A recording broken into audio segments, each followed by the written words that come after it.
vám teď budu vyprávět, se na mou duši stále. Ale je to nemám to tu. dávno, že už to snad ani pravda není.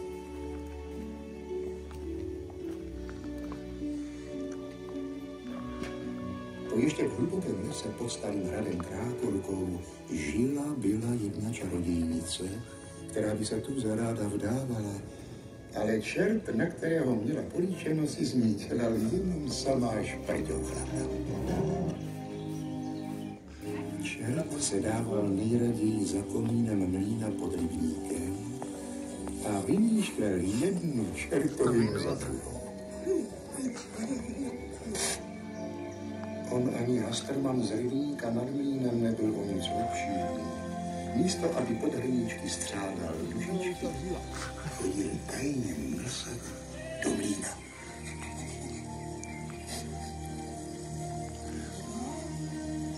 Teraz je buchty mal niekto jesť, nie? Či nebude to?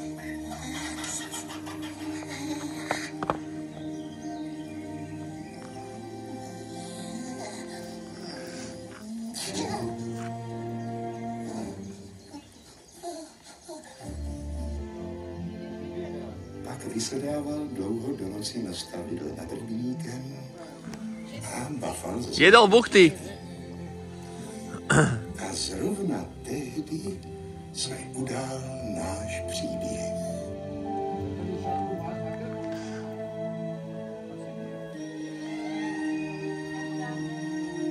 Tím jedno návrší zámek nádhernej, z nejhezčích pohádek poznám.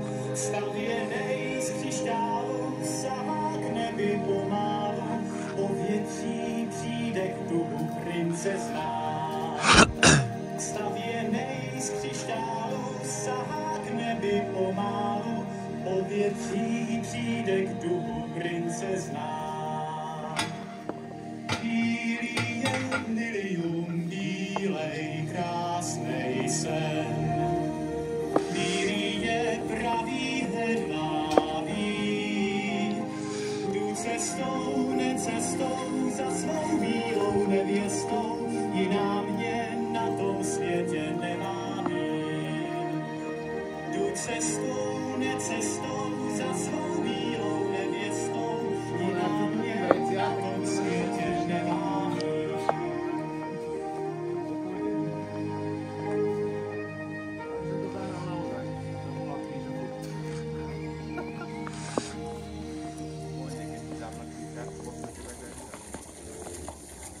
Pozdrav vám, hospodáři. Nenašel by se u vás pro pocestního nocleh. To víš, že našel. Když nám pomůžeš, najde si i něco teplýho do žalu. Lebo sme sa prenášať. Holka, máme pomocníka. Co koukáš, co? Samo nebe nám ho poslala. Dobrý odpoledne, Eliško. Odkud znáš moje jméno? A keď dáme halogen, hej tam z vrchu na nich.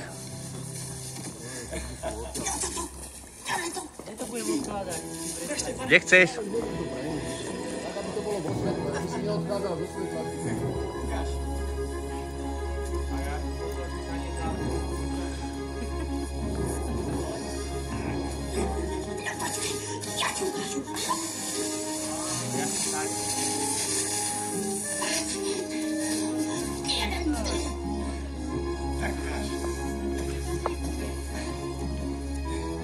To jsem blázen. Ani podívat se na to nemůžu. Co se to tady děje?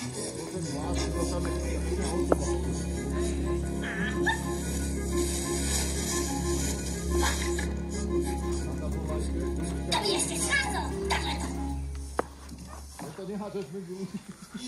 Jen si ber, mládenče, a nic se neostejchej. Jak k dílu, tak k jídlu. Děkuju, pane otče.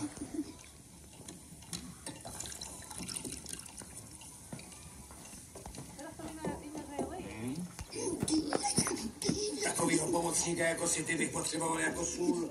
Nemám pravdu, Eliško? Nechceš u nás zůstat? Dobře bych ti zaplatil, to se neboj. Děkuju za nabídku, pane otče. Ale přede mnou ještě dlouhá pouť. Já se totiž vypravil do světa. Až Až ráno vyjde slunce, budu už zase jít dávno na cestě. No což, zbraňovat ti nemůžu. Tak ti přeju, aby ses u nás dobře vysmal. O to, pan táto, nemusíte mít Mňa napadlo, že dajte tam nejakú sviečku, aby to mohla z nej odpalovať. A budu spát, jako bude. Bože, já ti dám, jaký dudek, nepočkej. A Tak čo chcelo? Tie koberčeky také.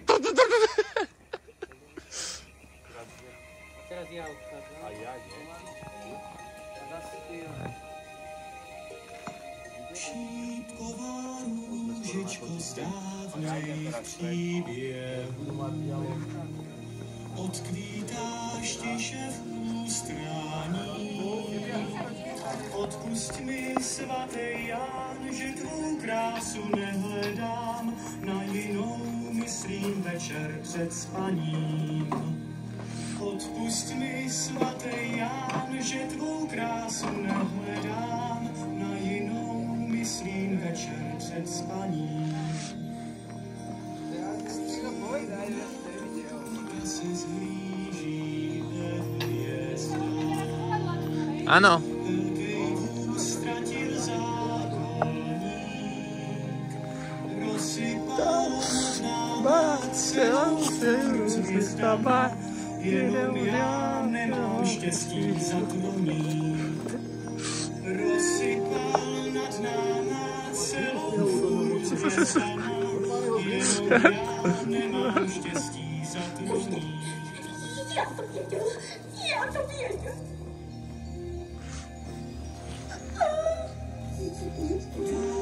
Že v tej noci plnej zázrak Ja to viedel vtedy. vykvet můj kvítek z pouběte. Pomoz mi, svatý Jan, ať tu chvíli nezmeškám, než klaně nazdař Pánu odkvete.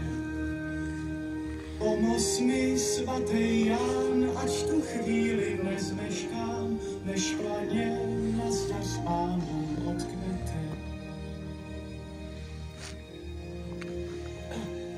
To je hezká písnička. O kom pak je? O mé nevěstě. Ty už nějakou máš? Ještě ne, ale prolezu svět křížem kráže, dokud ji nenajdu. Proč tak daleko? Což pak u nás není dost hezkých holek. To jo, ale žádná z nich není princezna. Princezna? Ty si myslíš, že princezny čekají na chudý vandrovníky? To asi ne, ale já nedám zakrytou princeznu. Až ji vysvobodím, dostanu ji za ženu. A proč teda nevysvobodíš tu z našeho rybníka? Tak nějaká je. A jaká? Kmotřička mi o ní vyprávěla. A do čeho je zakryta? Do žáby? Takový se musí políbit a kouslo je pryč. Do žáby ne. Tak do čeho? Nevím. To bys musel počkat do úplňku. Kmotřička říkávala, že to se prej na rybníci vždycky zjevuje. Ale jak ji můžu vysvobodit? Možná takovou hezkou písničkou, jakou si zpíval teď. Počkej, Eliško. Eliško, počkej.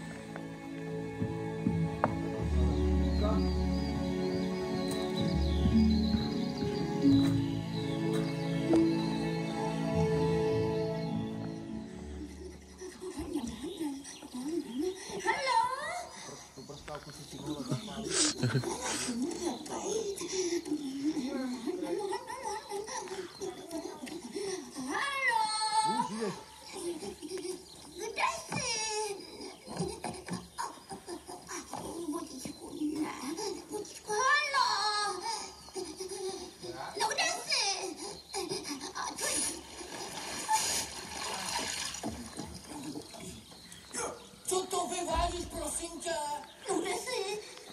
No kde jsi člověče? No, to je doma tohleto. Málem si mi popálil starýho kontrastovce. To by bylo nadělení.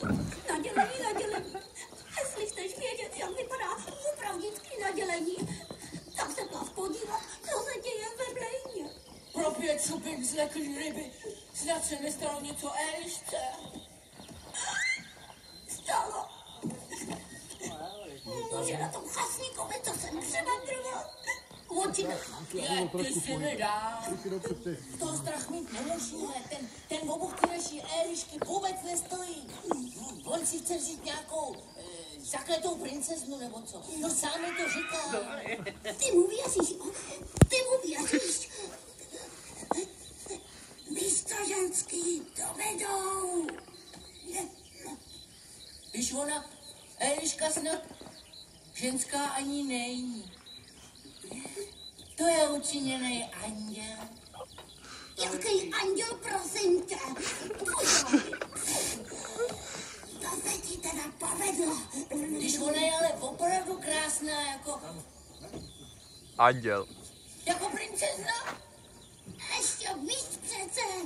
Když Eliška dokáže pobláznit nás oba dohromady, ty si myslíš, že se jí to nepovede s obyčejným smrtelníkem? No jo, to máš recht. I tak co budeme dělat? To já nevím. Mně se zdá, Tohle je dobrá. že možná asi něco zapadne.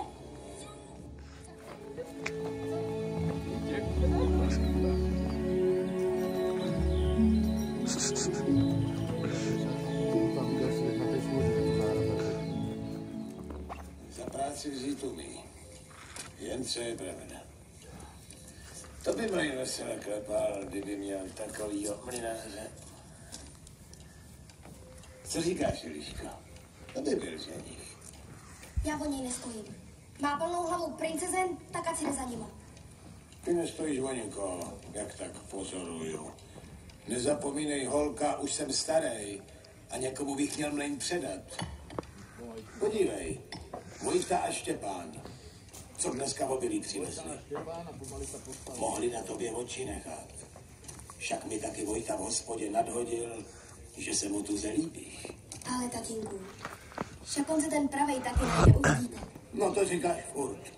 A na co čekáš? Až zavřu oči? Tatínku, prosím vás.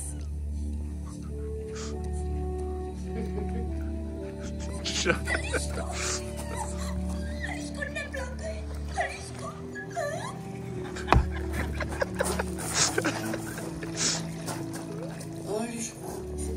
Juri, ale to si ty, Eliško. Nebreč, holka, s tím nic nezmůžeš. Ale takhle to dál nejde, já chci přeciž pro tebe jen dobrý. Radši bych se koukal na vnoučata, než na to, jak tady ve mlejnici jenom dřeš. Ale tatínku. Ale je to pravda, holka jako rozmarín. Zatracená práce už mi zase luplo v kříži. Tady vidíš, že už to mlynářský řemeslo sám nezastanu. Ale já už toho mám dost. Jestli si do openíku nevybereš ženicha sama, tak ti dám první bůh na životě řekne. A basta. To slibuju na svou mlynářskou čest.